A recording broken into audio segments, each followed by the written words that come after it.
तुम्हाला माहीतच असेल तर आपल्या चॅनलवर वजन कमी करणाऱ्या खिचडीची सिरीज सुरू आहे। तर आजची आपली जी खिचडी आहे या खिचडीची रेसिपी 5 नंबरची रेसिपी आहे। आज जी मी खिचडी बनवली आहे ती मूग डाळ आणि हिरवे मटर वापरून केलेले आहे। सध्या नवीन हिरवे मटर मार्केटमध्ये येत आहेत, तर मी आज मूग डाळ, हिरवे मटर आणि ओट्स वापरून ही खिचडी बनवलेली आहे। रेसिपी नक्की बघा, झटपट बनवून तयार होते आणि वजन कमी करण्यात ही तुम्हाला खूप जास्त मदत करणार आहे। नमस्कार मंडळी, मी वर्षा येवले माझ्या चॅनलवर तुमचं खूप खूप मनापासून स्वागत करते।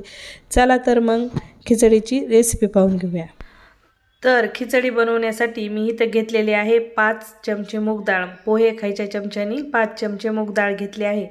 मूग डाळीमध्ये खूप फायबर, प्रोटीन असतं, अँटीऑक्सिडंट असतात। तर मूग डाळ वेट लॉसमध्ये खूप मस्त रिझल्ट देते आणि झटपट वजन कमी करायला मदत करते। सोबतच मी इथे घेतलेले आहेत मटर। आता हे फ्रेश नवीन मार्केटमध्ये मटर सध्या येत आहेत, तेच मी इथं मटर घेतलेले आहेत। तर 5 चमचे मूग डाळीसाठी मी इथं 1 वाटी भरून वाटी भरून मटर घेतलेले आहेत। मटरमध्ये खूप जास्त प्रमाणात फायबर असतं आणि फायबर वेट लॉसमध्ये खूप महत्त्वाची भूमिका निभावत असतं। तर फक्त मटरमध्ये फायबरच नाही तर अँटीऑक्सिडंट खूप जास्त प्रमाणात असतात। तर तुमच्या चेहऱ्याला ग्लो देणे, चेहऱ्यावर तेज आणणे, तसंच तुमच्या शरीरात कुठं सुजन वगैरे असेल तर ती सुजन देखील मटर खाल्ल्याने उतरते, कारण अँटीऑक्सिडंट चांगल्या प्रमाणात मटरमध्ये असतात। आणि आता आपण खिचडी बनवायला घेऊयात। तर इथं मी मूग डाळ आणि मटर कुकरमध्ये टाकून घेत आहे। सोबतच आता मी 1 ग्लास भरून पाणी घालते। तर मी इथं कुकरमध्ये पाणी टाकून घेतलेलं आहे। आता आपण इथं चवीनुसार मीठ आणि थोडीशी हळद पावडर घालून घेणार आहोत आणि कुकरचं ढक्कन लावून आपण कुकरच्या 3 शिट्या काढून घेणार आहोत। तर इथं कुकरच्या मी 3 शिट्या काढलेल्या आहेत। तर तुम्ही पाहू शकता मस्त असं मटर आणि आपली मूग डाळ शिजलेली आहे। तर आपण आता खिचडीला फोडणी द्यायला घेऊया। तर तुम्ही पाहू शकता मस्त असे सॉफ्ट मटर आणि डाळ झालेली आहे। पॅनमध्ये मी 1 चमचाभर तेल गरम करून घेतलेलं आहे। तुम्ही तेलाच्या ऐवजी तूप वापरलं तरी चालेल। तर याच्यापेक्षा कमी तुम्हाला तेलाचं प्रमाण करायचं असेल तरी तुम्ही केलं तरी चालेल। सोबतच बारीक कट केलेला लसूण 2-3 पाकळ्या, अर्धा इंचला बी कमी अद्रकीचा तुकडा तोही बारीक कट केलेला आहे, 2-3 हिरव्या मिरच्या बारीक कट करून घातल्या आहेत आणि 5-7 कढीपत्ते टाकून घेतले आहेत। सोबतच बारीकसर कट केलेला 1 मध्यम आकाराचा कांदा घालून घेतलेला आहे आणि सर्व जिन्नस छान 2-3 मिनिट मी तेलामध्ये परतून घेतले आहेत। आता आपण इथं 1 टोमॅटो घालून घेणार आहोत। टोमॅटो देखील बारीकसर कट करून घेतलेला आहे। टोमॅटो देखील 1-2 मिनिट छान परतून घ्यायचा आहे। आता इथं टोमॅटो आपला परतून झालेला आहे। तर आता आपण इथं लगेचच ओट्स घालून घेणार आहोत। तर ओट्स इथं पोहे खायच्या चमच्यानी मी 3 चमचे ओट्स घालून घेत आहे। ओट्समध्ये देखील खूप जास्त प्रमाणात फायबर असतं। तर 100 ग्रॅम ओट्स असतील तर त्याच्यात 15-16 ग्रॅम तुम्हाला फायबर आढळतं आणि प्रोटीनही खूप जास्त प्रमाणात असतं। त्यामुळे ओट्सचा वापर वेट लॉसमध्ये खूप जास्त केला जातो।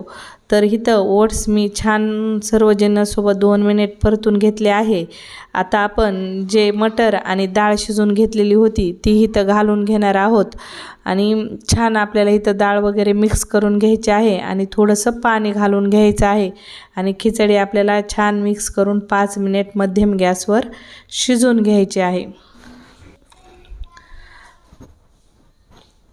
तर तुम्ही पाहू शकता मस्त अशी आपली खिचडी शिजून तयार झालेली आहे, कारण ओट्स शिजायला वेळ लागत नाही। अगदी 2 मिनटं किंवा 5 मिनटात तुमचे ओट्स शिजले जातात। तर ही खिचडी बनवायला पूर्ण जास्तीत जास्त 20 मिनिट वेळ लागतो। झटपट बनवून तयार होते आणि तुम्ही तुमच्या वेट लॉस जर्नीमध्ये ही खिचडी 100% सामील करून घ्या।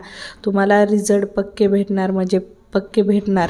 आता मी माझ्या चॅनलवर खूप वेगवेगळ्या पद्धतीच्या खिचडी तुमच्यासाठी शेअर केलेले आहेत। तुम्ही कधी ती या पद्धतीच्या खिचडी जर तुमच्या वेट लॉस जर्नीमध्ये सामील करून घेतल्या तर तुम्हाला वेट लॉसचे रिझल्ट खूप जास्त लवकर मिळतील आणि झटपट तुमचं वजन देखील कमी होईल। तर ज्यावेळेस खिचडी उकळी होती त्यावेळेस मी अर्ध लिंब पिळून घेतलं होतं आणि सोबतच वरतून कोथिंबीर देखील घालून घेतली होती। ही खिचडी गरम गरमच खायला घ्या, खूप मस्त आणि टेस्टी लागते। आता इथं मी नॉर्मल मसाले सिंपल हिरवी मिरची टाकून खिचडी बनवली आहे। तुम्हाला जर मसाले वेगळे आवडत असतील जसं धना पावडर, लाल मिरची पावडर, गरम मसाला, हिंग या पद्धतीचे सर्व मसाले थोडे थोडे तुम्ही काहीतरी टाकू शकता, जेणेकरून तुम्हाला जर तिखट चटपटीत खिचडी खायची असेल तर तशीही खिचडी तुम्ही बनवून तयार करू शकता। इथं मी साधी सिंपल पद्धतीने खिचडी बनवली आहे, पण ह्याची टेस्ट खायला एकच नंबर आहे। तुम्ही तुमच्या घरी नक्की ही खिचडी ट्राय करा। आणि तुम्ही वेट लॉस जर्नीवर नसताल तरी तुम्ही अधूनमधून या पद्धतीच्या खिचड्या हेल्थसाठी खूप चांगल्या असतात, तर घरी बनवू शकता। नॉर्मली आपल्याला संध्याकाळच्या वेळेचा स्वयंपाक करायचा बऱ्याचदा कंटाळा येतो, त्यावेळेस हेल्दी बी आणि काहीतरी वेगळं बी या खिचड्या तुम्ही नक्की ट्राय करू शकता। बाकीच्या खिचडी देखील तुम्ही माझ्या चॅनलवर जाऊन नक्की विजिट करा, तुम्हाला त्या देखील खूप आवडतील। रेसिपी कशी वाटली कमेंटमध्ये सांगायला विसरू नका। व्हिडिओ आवडला असेल तर लाईक शेअर नक्की करा। पुन्हा भेटू अशाच नवीन रेसिपीसोबत, तोपर्यंत बाय बाय।